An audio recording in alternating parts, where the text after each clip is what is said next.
Hello everyone, welcome back to my channel. Hope তোমরা সবাই খুব ভালো আছো আর সুস্থ আছো। তো বেশ কিছুদিন আগে, ইনফ্যাক্ট বেশ কিছু মাস আগে আমি তোমাদের সঙ্গে একটা ভিডিও শেয়ার করেছিলাম, যার মধ্যে আমি কয়েকটা রেসিপি দেখিয়েছিলাম যেগুলো কুট্টুসকে আমি ওর সলিড স্টার্ট হওয়ার পর পর ব্রেকফাস্টে খাওয়াতাম বানিয়ে।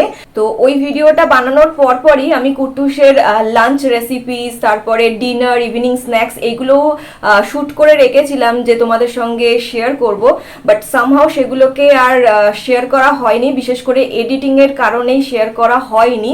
তো আমি তারপরে ভেবেছিলাম যে ওগুলো আর শেয়ার করব না, বাট রিসেন্টলি ওই ভিডিওটার মধ্যেই আমার এক সাবস্ক্রাইবার কমেন্ট করেছে যে সে চায় যেন আমি কুট্টুসের এইরকমই লাঞ্চ বলো, ডিনার, তারপরে ইভিনিং স্ন্যাক্স এইগুলো যেগুলো রয়েছে সেইগুলো কিভাবে বানিয়ে খাওয়াই, সেইগুলো যদি শেয়ার করি তো তার খুব ভালো লাগবে। আর এই কমেন্টটা পেয়ে আমার ভীষণই ভালো লেগেছে, তো সেই কারণে আমি আবার ল্যাপটপ খুঁজে ঘেটে ঘাটে ভিডিওগুলোকে বের করেছি। ভিডিওগুলো ভাগিস ডিলিট করে দিইনি আমি।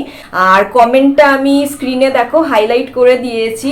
আর তোমাকে অনেক অনেক ধন্যবাদ আমায় কমেন্টের মাধ্যমে জানানোর জন্য, কারণ কি তোমার কমেন্ট পেয়েই আজকে আমি এই ভিডিওটা বানানোর মতন মানে আমার ইচ্ছে প্রকাশ পেয়েছে। তো ফাইনালি আজকে আমি এই ভিডিওতে তোমাদের সঙ্গে শেয়ার করছি বেশ কিছু রেসিপিস যেগুলো আমি সেই সময় কুট্টুসকে লাঞ্চে বানিয়ে খাওয়াতাম। তো চলো আর বেশি দেরি না করে ঝটপট রেসিপিসগুলো দেখে নাও আগে, তারপর আমি তোমাদের সঙ্গে কিছু টিপস শেয়ার করব যেগুলো আমি আমার লাইফে কুট্টুসের জন্য ফলো করে আসছি। বাট তার আগে চলো রেসিপিসগুলো দেখে নাও।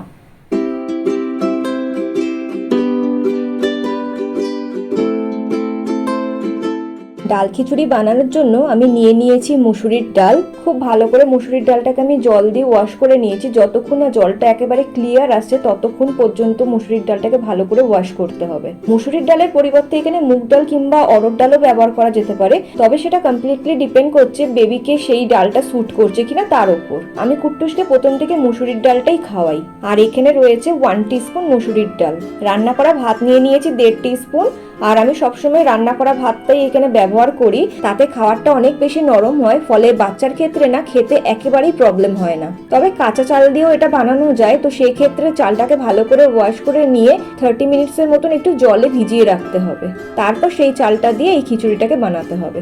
আর নিয়ে নিয়েছি একটু গ্রেট করে রাখা গাজর আর কয়েক টুকরো আলু। গাজরটাকে আমি এরকম ভাবে গ্রেট করে নিয়েছি কারণ আমার মনে হয় এইভাবে করলে পরে না গাজরটা খুব ভালো মতন বয়েল হয়ে যায় এবং ভাতের সঙ্গে মিশে যায়। এখানে গাজরের পরিবর্তে অন্য কোনো ভেজিটেবলও ইউজ করা যেতে পারে এবং চাইলে পরে গাজরটাকে স্কিপও করা যেতে পারে। এরপর কুকারের মধ্যে পরিমাণ মতন জল নিয়ে তাতে ডাল, ভাত, গাজর এবং আলুর টুকরোগুলোকে দিয়ে দিয়েছি। সাথে দিয়ে দিয়েছি 1 পিঞ্চের মতন হলুদ। সবকিছুকে খুব ভালো করে একটু মিক্স করে নিয়ে ডাল এবং সবজিগুলো বয়েল হয়ে আসা অবধি এটাকে প্রেসার কুক করতে হবে। খিচুড়িটা রেডি হয়ে যাওয়ার পর সেটিকে একটি প্লেটের মধ্যে নিয়ে আমি তার মধ্যে দিয়ে দিয়েছি সামান্য পরিমাণ একটু বাটার। আমি এখানে সল্টেড বাটারটাই ইউজ করেছি, তোমরা চাইলে এখানে আনসল্টেড বাটারটাও ইউজ করতে পারো অথবা ঘিও ব্যবহার করতে পারো। এরপর আলুগুলোকে একটু ম্যাশ করে নিয়ে সমস্ত কিছুকে খুব ভালো করে মিক্স করে নিতে হবে, আর তাহলেই তৈরি হয়ে যাবে ডাল খিচুড়ি।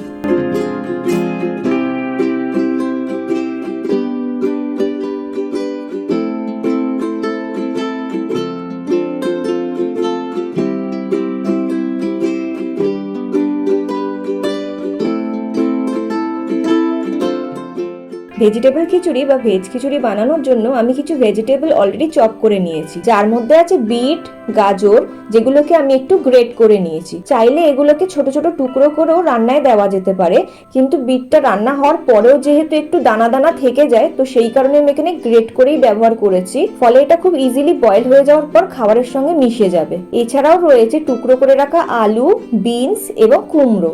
নিয়ে নিয়েছি মুসুরির ডাল। 1/2 টিস্পুন মুসুরির ডালকে খুব ভালো মতন জল দিয়ে ওয়াশ করে নিয়েছি। আর নিয়ে নিয়েছি 1.5 টিস্পুন রান্না করে রাখা ভাত, যেটাকে আমি খুব ভালো করে হাত দিয়ে ম্যাশ করে নিয়েছি। চাইলে এখানে কাঁচা চালও ইউজ করা যেতে পারে, সেক্ষেত্রে চালটাকে ভালো করে ওয়াশ করে 30 মিনিটের জন্য একটু ভিজিয়ে রাখতে হবে। তারপর সেই চালটা দিয়ে রান্না করা যাবে, তবে সেক্ষেত্রে আরো বেশি সময় ধরে একটু প্রেসার কুক করতে হবে। এরপর প্রেসার কুকারে পরিমাণ মতন জল নিয়ে তার মধ্যে দিয়ে দিয়েছি 1 পিঞ্চের মতন হলুদ, আর দিয়ে দিচ্ছি অলরেডি চপ করে রাখা সমস্ত ভেজিস গুলো। দিয়ে দিচ্ছি মুসুরির ডাল এবং ভাত। তারপর সব সবকিছুকে একবার ভালো করে মিক্স করে নিয়ে ভেজিসগুলো সেদ্ধ হয়ে আসা অবধি এটাকে প্রেসার কুক করতে হবে। সমস্ত কিছু খুব ভালো মতন বয়েল হয়ে যাওয়ার পর সেটিকে একটি প্লেটের মধ্যে নিয়ে নিয়েছি এবং তার মধ্যে দিয়ে দিয়েছি বাটার। চাইলে এখানে ঘিও ব্যবহার করা যেতে পারে। এবার সমস্ত কিছুকে হাত দিয়ে খুব ভালো করে ম্যাশ করে নিতে হবে আর খুব ভালো করে মিক্স করে নিতে হবে। আর তাহলেই রেডি হয়ে যাবে ভেজিটেবল খিচুড়ি বা ভেজ খিচুড়ি।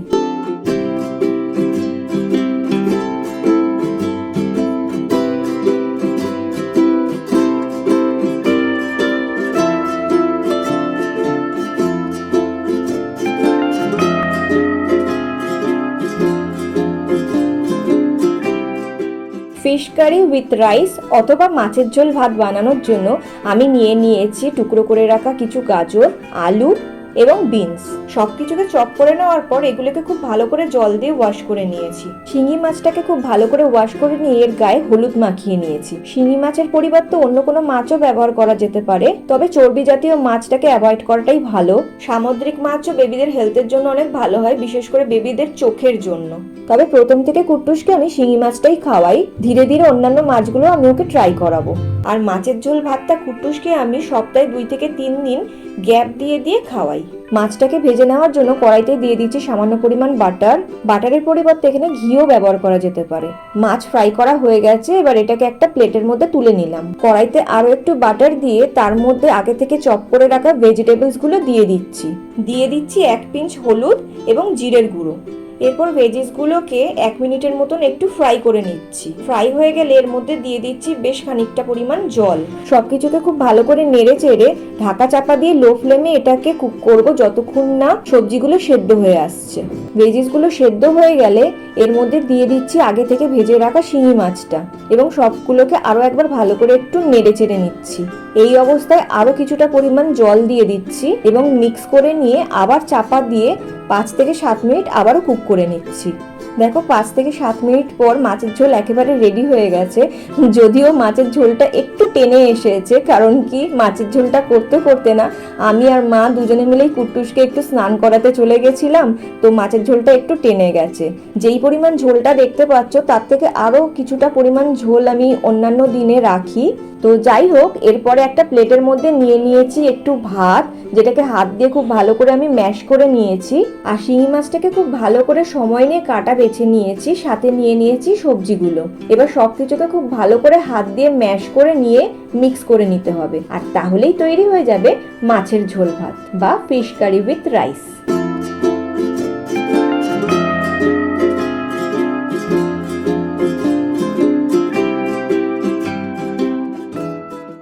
রেসিপিসগুলো তো তোমরা দেখলে, এবার আমি তোমাদের সঙ্গে কিছু কথা শেয়ার করতে চাই যেগুলো খুবই ইম্পর্টেন্ট। এগুলো তোমরা টিপস বলতে পারো কিংবা সাজেশন অথবা অ্যাডভাইসও বলতে পারো। আমি আমার লাস্ট ভিডিওতেও কিন্তু তোমাদের সঙ্গে এইরকম কিছু কথা শেয়ার করেছিলাম। তো ফার্স্টেই যেটা আমি বলবো সেটা হচ্ছে, যে সকল বাচ্চার বয়স 1 বছরের কম, চেষ্টা করবে তাদের খাবারে কোনোভাবে নুন যাতে না ব্যবহার করা হয়। তবে এ সম্পর্কে আরো একটা কথা বলে রাখি, সেটা হচ্ছে কিছু ডক্টরস কিন্তু অ্যালাউ করেন বাচ্চাদের খাবারে নুনের ব্যবহার, আবার কিছু ডক্টরস বলেন যে না, বাচ্চার খাবারে 1 বছরের কম যে সকল বাচ্চা রয়েছে তাদের খাবারে কোনোভাবে নুন ব্যবহার করা যাবে না। তো এক্ষেত্রে আমি বলবো তোমরা তোমাদের বেবিদেরকে যেই ডক্টর দেখাচ্ছ অবশ্যই তার সে যা বলছে সেটাকেই ফলো করার চেষ্টা করবে। সেকেন্ড যেটা বলবো সেটা হচ্ছে, বাচ্চার খাবারে কোনোভাবে চিনি ব্যবহার করা যাবে না। টিপস নাম্বার 3, বাচ্চাকে যদি কোনো মিক্স ডাল বা মিক্স ভেজ এরকম কিছু খাওয়াও, তো প্রত্যেকটা ডাল বা প্রত্যেকটা ভেজিটেবল সিঙ্গেল করে আগে টেস্ট করে দেখতে হবে এবং প্রত্যেকটা টানা 3 দিন খাওয়াতে হবে। 3 দিন খাওয়ানোর মধ্যেই কিন্তু যদি বাচ্চার সেটা স্যুট না করে বা কোনো অ্যালার্জির প্রবলেম থাকে, তাহলে কিন্তু তোমরা 3 দিনের মধ্যে সেটা জানতে পেরে যাবে। তাহলে পরে সেই সময় সেটাকে স্টপ করে দিতে পারবে। আর যদি সমস্ত কিছু টেস্ট না করে একবারেই খাওয়ানোর চেষ্টা করো, তাহলে কোন খাবারটার জন্য বিশেষ করে ওর ওই প্রবলেমটা হচ্ছে সেটা কিন্তু ধরতে পারবে না। তো সেই কারণে প্রত্যেকটা খাওয়ার আগে আলাদা করে খাইয়ে দেখবে যে বাচ্চাকে স্যুট করছে কিনা, তারপরে কিন্তু সেগুলোকে মিক্স করে বাচ্চাকে খাওয়ানোর চেষ্টা করো, বাট তার আগে নয়। নাম্বার 4, বাচ্চাদেরকে কখনোই একই দিনে মাছ, ডিম, মাংস এগুলো খাওয়ানোর চেষ্টা করবে না, কারণ কি এই এজে বাচ্চাদের পাকস্থলীটা কিন্তু সেরকমভাবে পরিপক্ক থাকে না এই সমস্ত ধরনের প্রোটিনকে একসাথে হজম করার জন্য। তো চেষ্টা করো যেদিন মাছ দিচ্ছ সেদিনকার ডিম বা মাংস না দেওয়ার। নাম্বার 5, বাচ্চাদেরকে কখনোই ওভারলোড করে খাওয়ানোর চেষ্টা করবে না। ফোর্স ফিডিং এটা একেবারেই করবে না। তারা ঠিক যতটুকু খেতে চাইবে বা খেতে পারবে ঠিক ততটুকুই খাইও। নিজেদের স্যাটিসফ্যাকশনের জন্য তাদেরকে জোর করে খাওয়ানোর চেষ্টা করো না। বাচ্চার যদি খিদে পায় সে কিন্তু এমনিতেই খাবারটা খাবে, তার জন্য কিন্তু তাকে জোর করে খাওয়ানোর প্রয়োজন নেই। কিন্তু জোর করে যদি খাবারটা খাওয়াও সেক্ষেত্রে কিন্তু সে খেয়ে নিল হয়তো সেই মুহূর্তের জন্য, কিন্তু তার পরের মুহূর্তে কিন্তু সেটা বমি করে বের করে দিতে পারে। সেক্ষেত্রে খাবারটা কিন্তু তার কোনো উপকারেই লাগবে না। নাম্বার 6, চেষ্টা করবে বাচ্চাদেরকে একই খাবার প্রত্যেক দিন না দেওয়ার। একটু ঘুরিয়ে ফিরিয়ে খাবারগুলোকে বানিয়ে খেতে দেবে, তাহলে দেখবে ওরা আনন্দ করে খাবারগুলো খাবে। কুট্টুসকে আমি পার্টিকুলার কোনো খাবার সপ্তাহে 2 to 3 ডেজ এরকম দিয়ে থাকি, তাও আবার সেটাকে অল্টারনেট করে, রোজ একই খাবার খাওয়াই না।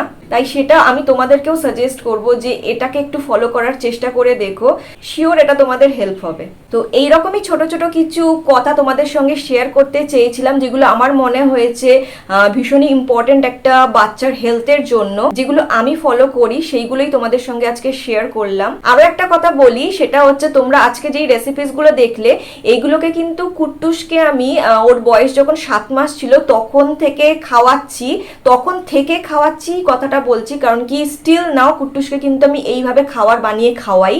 আজ ওর বয়স 1 বছর 4 মাস, আর টাচউড ওর কোনো রকমের কোনো প্রবলেম হয়নি এই ধরনের খাওয়ার খাওয়ার জন্য বা এইভাবে খাবার খাওয়ানোর জন্য।